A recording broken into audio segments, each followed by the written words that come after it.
The summer I was 8, the sea wore a thin silver edge along the harbour, and the town smelled of tar and lemonade, as if a bright candle had burned for days in a kitchen somewhere, and left a sweet note in the air.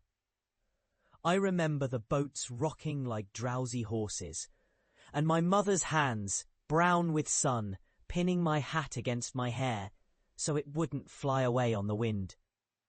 I remember the sound of gulls that morning, a clamour at the edge of town that felt both far away and exactly where we stood, as if the ocean itself were listening to the day begin.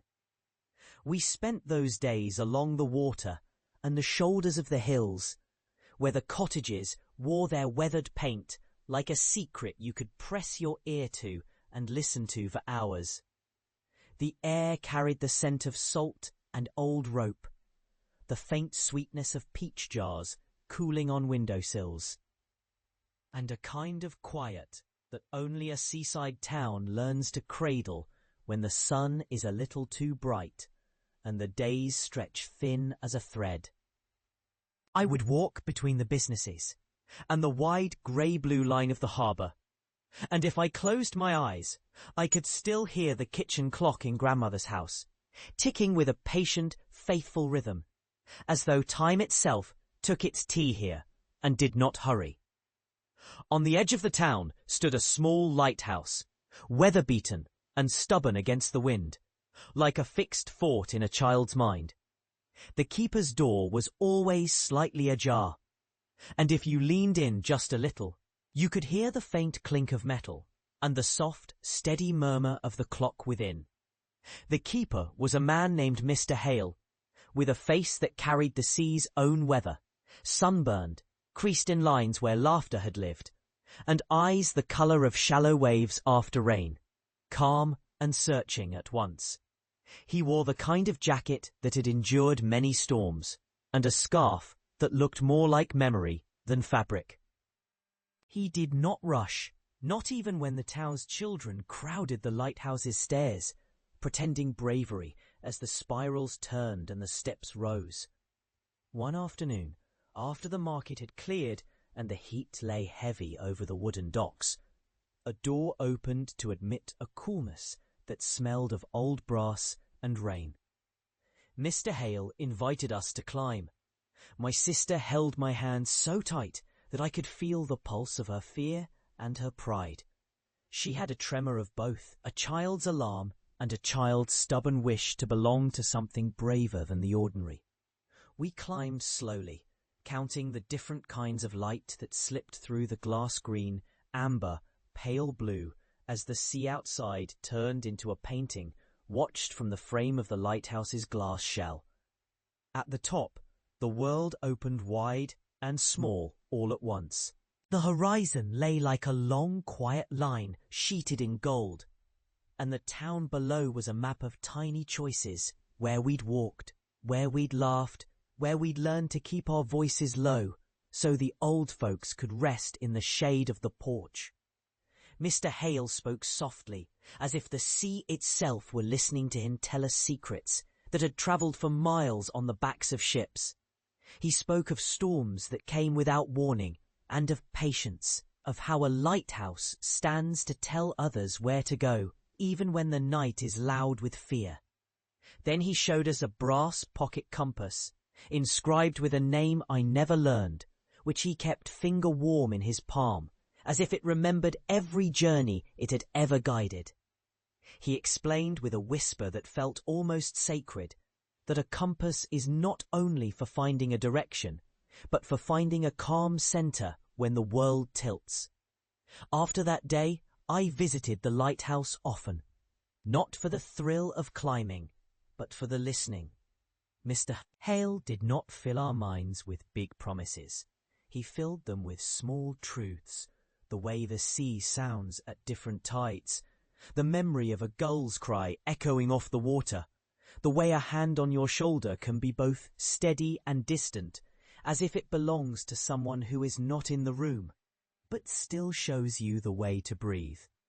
He never spoke of what a life would become, only of what a moment could teach you, if you did not rush past it. He spoke of listening as a form of love, of letting sounds arrive at you rather than chasing them away.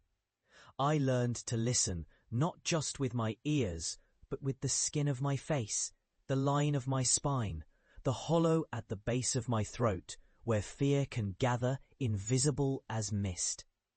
I learned that the world is a chorus of small voices, children's laughter in the street, the creak of a door in the wind, the crinkle of a napkin on a shoreside table, the distant thunder of a passing ferry.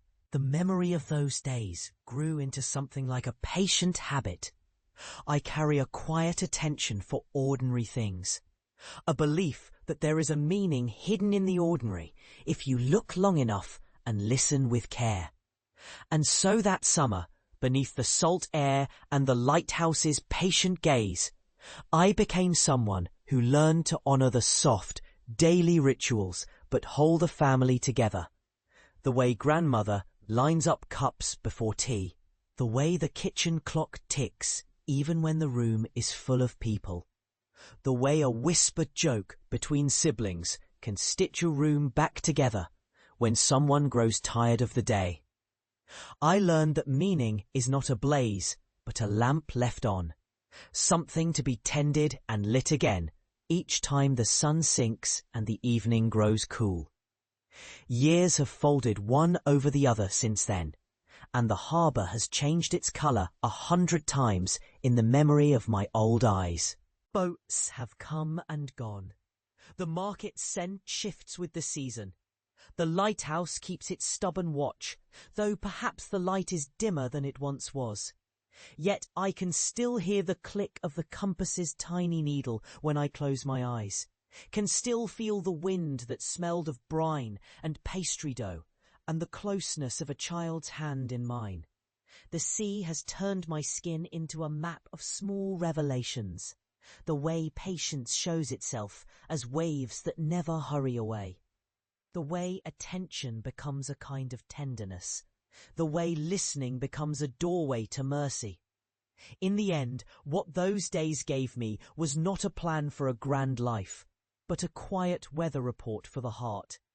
Storms come, days brighten, people leave, and time keeps moving with a patient, inexhaustible grace.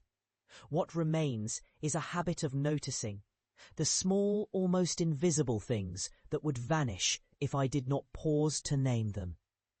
The scent of lemon on a summer afternoon, the way light pools in the harbour when the sun slides down behind the hill, the memory of a hand on my shoulder that kept me from growing too restless, too loud, too certain of everything I could not yet know.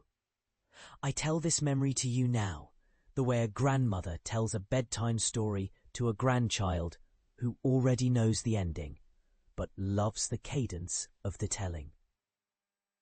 I tell it because I am grateful for the day when I learned to listen, and because I still listen, in a way, every day, whether to a neighbour's slow breath in the doorway, or the soft, ordinary sound of rain on a roof I cannot mend, or the way a small point of light sits at the edge of dusk and suddenly becomes a guide again. Time passes, but the meaning of those days remains. Like the steady flicker of a lighthouse that has learned to shine from memory as much as from glass and brass. And if you ask me what I'd wish for the world, I would answer with the same patient kindness Mr. Hale offered so many years ago. May we learn to listen, to slow, to care for the ordinary things until they glow with the quiet shine of belonging.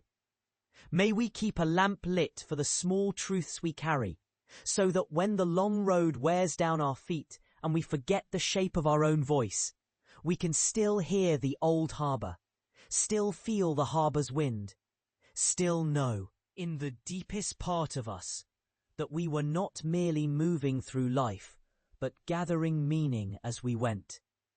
For time will pass, but the memory of a summer's listening, the harbour, the lighthouse, the soft insistence of a compass's needle, outlives all the days that will ever come after.